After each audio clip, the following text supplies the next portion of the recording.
और आज 3-2 के बहुमत से सुप्रीम कोर्ट ने ऊंची जाति के गरीब लोगों के लिए 10% आरक्षण के निर्णय पर अपनी स्वीकृति की मुहर लगा दी।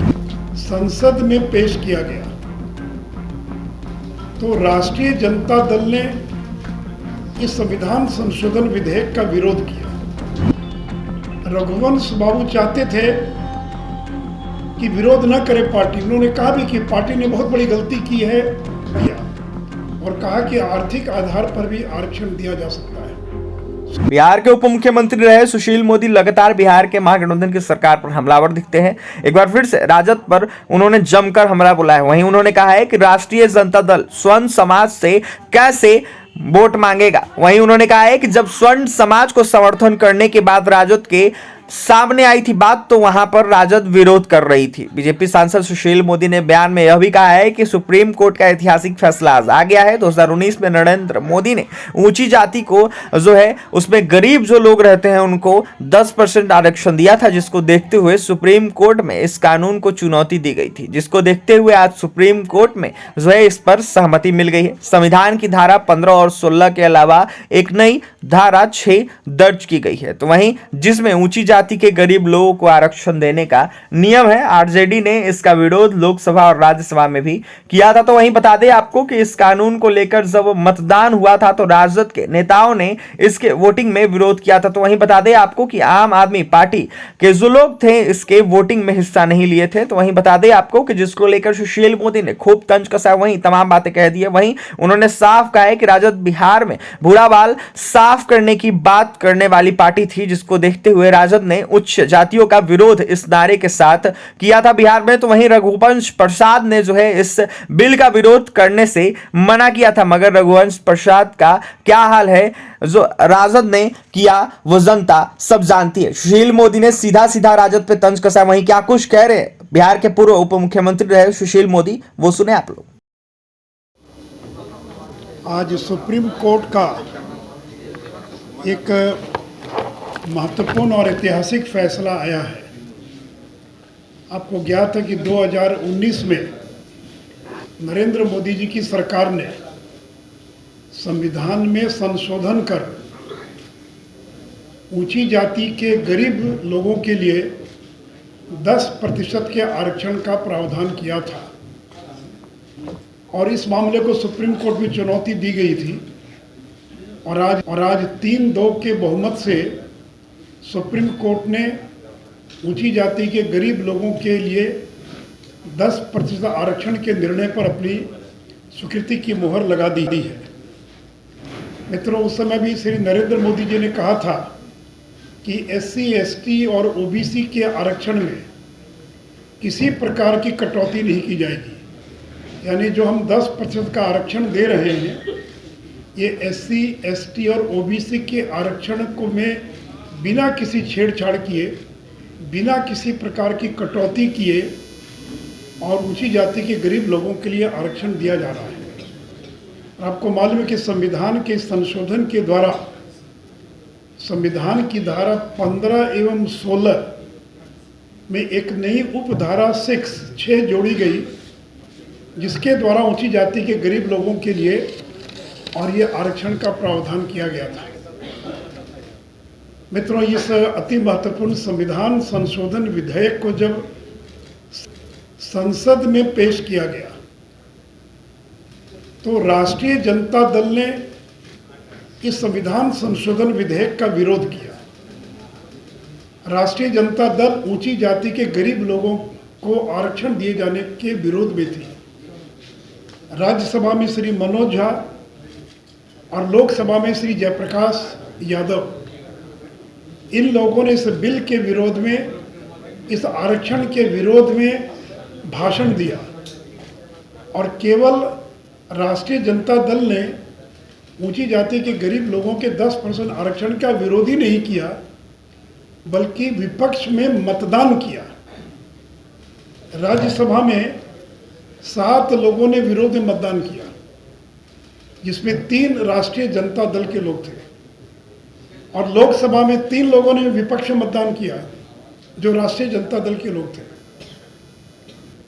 तो जिस संविधान संशोधन विधेयक का लगभग देश के सभी राजनीतिक दलों ने मन महसूस कर ही क्यों न हो, उन लोगों ने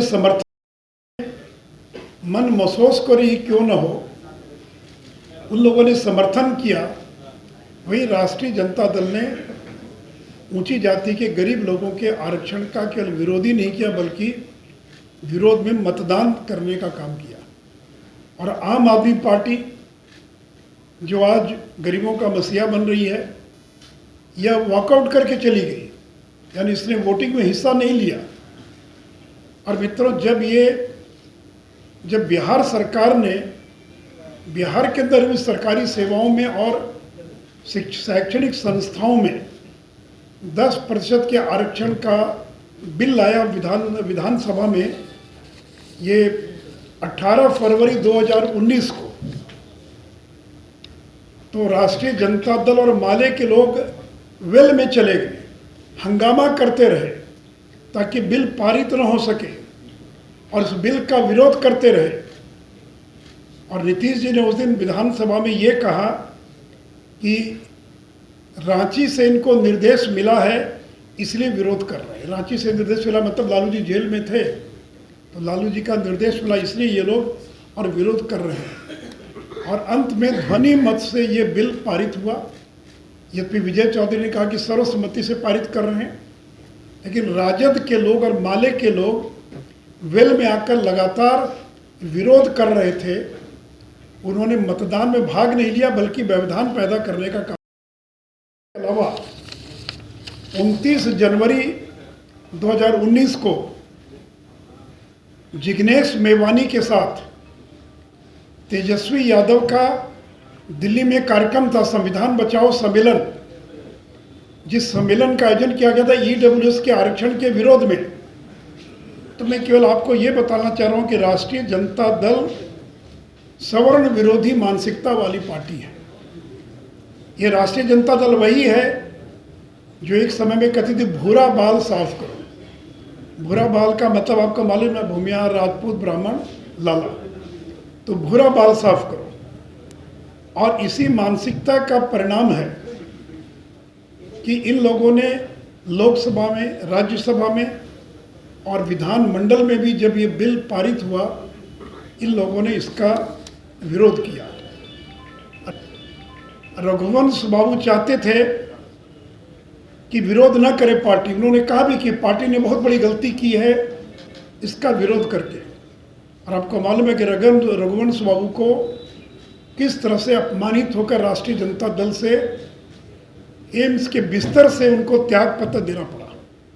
इनके पार्टी में जो गिने चुने कुछ सवर्ण नेता थे, रघुवंश बाबू जिसमें एक थे, उनको इन्होंने अपमानित किया, उनको इस्तीफा देना पड़ा। दूसरे बड़े नेता जगदानंद सिंह पता नहीं कहाँ हैं, 1.25 महीने से लापता हैं, ऑफिस नहीं आए, कार्यभार ग्रहण नहीं किया, पता नहीं उनका क्या होगा। तो 2 बड़े नेता जो उनके पास थे, उन दोनों को इन्होंने और अपमानित करने का काम किया।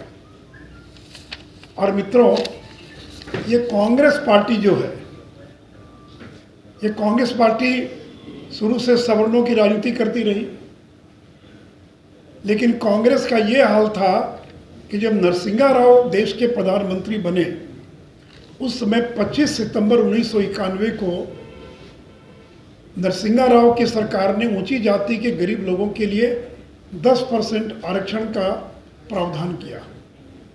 लेकिन 2 साल के बाद सुप्रीम कोर्ट ने इसको खारिज कर दिया। और खारिज क्यों किया? एक 4 लाइन का ऑफिशियल मेमोरेंडम कहते हैं, एक सर्कुलर निकालकर 10% का आरक्षण दे दिया। सुप्रीम कोर्ट ने खारिज कर दिया। लेकिन नरेंद्र मोदी की सरकार ने जब 10% का आरक्षण दिया तो बाकायदा संविधान में संशोधन किया। कोई 4 लाइन का आदेश पत्र निकालकर आरक्षण नहीं दिया। दोनों सदनों में बिल आया, बिल पारित हुआ, संविधान में संशोधन कर ऊंची जाति के गरीब लोगों को आरक्षण दिया गया। उसी का परिणाम है कि आज सुप्रीम कोर्ट के अंदर जब इस बिल पर फैसला आया तो बहुमत के साथ सुप्रीम कोर्ट ने अपनी स्वीकृति की मोहर लगा दिया और कहा कि आर्थिक आधार पर भी आरक्षण दिया जा सकता है। सुप्रीम कोर्ट ने यह कहा कि 50% की सीमा को आगे भी बढ़ाया जा सकता है और सुप्रीम कोर्ट ने कहा कि यह जो संविधान का मूल ढांचा है ये उसका उल्लंघन नहीं है। तो मित्रों, अगर कांग्रेस ऊंची जाति के गरीब लोगों के प्रति अगर संवेदनशील होती तो 93 में जब सुप्रीम कोर्ट ने खारिज किया, इतने वर्षों तक क्यों नहीं संविधान में संशोधन कर ऊंची जाति के गरीब लोगों को आरक्षण देने का काम किया? क्यों नरेंद्र मोदी की सरकार को 2019 में संविधान में संशोधन करके आरक्षण देने का प्रावधान करना पड़ा? तो इसलिए मित्रों, जहां एक और नरेंद्र मोदी की सरकार अनुसूचित जाति, जनजाति, पिछड़ा, अति पिछड़ा, उनके आरक्षण, उनके हितों के लिए काम कर रही है, वही ऊंची जाति के गरीब लोगों के हितों में भी और काम कर रही है। अब राष्ट्रीय जनता दल किस मुंह से जाएंगे सवर्ण समाज से वोट मांगने के लिए? क्योंकि उनको जो एक बड़ा अधिकार मिला था, उस अधिकार को आपने तो छीनने का प्रयास किया, आपने तो पारित नहीं होने का प्रयास किया, आपने तो पूरी ताकत से विरोध किया। तब किस मुंह से जाएंगे आप सवर्ण समाज से वोट मांगने के लिए? और अभी मैं एक वीडियो देख रहा था, राष्ट्रीय जनता दल के एक नेता सफाई दे रहे हैं और वो ये कह रहे हैं कि हमने विरोध नहीं किया, कह रहे हैं कि हमने 8 लाख की सीमा का विरोध किया। तो मित्रों, ये जो संविधान संशोधन का जो बिल है उसकी कॉपी मेरे पास है, 4 पेज का ये बिल है, इसमें कहीं भी 8 लाख 5 लाख का जिक्र नहीं है। ये तो बाद में सरकार तय करती है डिटेल्स उसके जो है। तो जो बिल आया संविधान संशोधन विधेयक, वो तो केवल 2 जोड़ना था, उपधारा 6 केवल उतना ही था, 4 पेज का छोटा सा बिल था। उस बिल में कहीं 8 लाख या 5 लाख का जिक्र नहीं है। लेकिन अब जो है उनके नेता सफाई दे रहे हैं कि नहीं, हमने तो विरोध नहीं किया था, हम तो फलाना कर रहे थे, वैसा कर रहे थे, हम तो 8 लाख का विरोध कर रहे थे। तो पार्लियामेंट की पूरी डिबेट साइट पर है। ये तो कोई गोपनीय दस्तावेज नहीं है कि किसने विरोध किया, किसने समर्थन किया, किसने मतदान पक्ष में किया, किसने विरोध में मतदान किया। ये सारी खुली किताब है। तो राष्ट्रीय जनता दल आश्रित लोग हैं और उन्हीं की राजनीति करने वाले लोग हैं। तो इसलिए मित्रों, ये राष्ट्रीय जनता दल सवर्ण विरोधी मानसिकता वाले लोग हैं, जिन लोगों को जब मौका लगा उन्होंने ऊंची जाति को तो गालियां दी ही, लेकिन जब ऊंची जाति के गरीब लोगों के आरक्षण का भी जब मौका आया उसका भी विरोध करने से और ये लोग बाज नहीं आए। तो इसलिए मित्रों, मुझे लगा कि इस विषय को मैं आपके सामने रखूँ तो कि राष्ट्रीय जनता दल बिहार तक सीमित है और राष्ट्रीय जनता दल की क्या भूमिका थी ये आपको मालूम पड़ सके। और रघुवंश स्वामी ने बार बार कहा जब वो उपाध्यक्ष है, राष्ट्रीय उपाध्यक्ष, कि आरजेडी ने बहुत बड़ी गलती की है इस बिल का विरोध करके। तो इसलिए मित्रों, राष्ट्रीय जनता दल की मानसिकता को लोगों के सामने उजागर करना आवश्यक था, इसलिए मैंने ये विषय आपके सामने रखा है। इस विषय के बारे में कोई सवाल हो तो पूछ, क्योंकि इतना महत्वपूर्ण बिल आया है, पूरे देश की दशा दिशा को बदलने वाला बिल है। और बीजेपी तो कहती है सबका साथ सबका विकास, तो हम तो समाज के सभी तबकों को लेकर चलने वाले लोग हैं, तो इसलिए हम किसी की उपेक्षा नहीं करेंगे। तो इतना ही मुझे कहना था। तो आपने सुना, सुशील मोदी थे, बिहार के पूर्व उप मुख्यमंत्री रहे। वहीं बता दें आपको कि उन्होंने सीधा सीधा तंज कसा है राजद पे और उन्होंने साफ कहा है कि राजद में उच्च जाति के बड़े नेता जगदानंद सिंह का अपमान किया है। तो वहीं जो 1.25 महीने हैं उससे देखा जाए तो जगदानंद सिंह जो है गायब हैं और कहीं नहीं दिख रहे हैं, उनका आता पता नहीं है। राष्ट्रीय जनता दल को स्वर्ण समाज को देश में क्षमा मांगनी चाहिए, तो वहीं राजद को कान पकड़कर क्षमा मांगनी चाहिए। तो बता दें आपको कि राजद 1-2 समाज के लोगों पर निर्भर रहने वाली पार्टी है। तो सुशील मोदी ने सीधा सीधा तंज कसा, वहीं तमाम बातें कह दी है। फिलहाल इस खबर में इतना ही और तमाम खबरों के लिए NBC 24 के साथ बने रहे। बहुत बहुत धन्यवाद।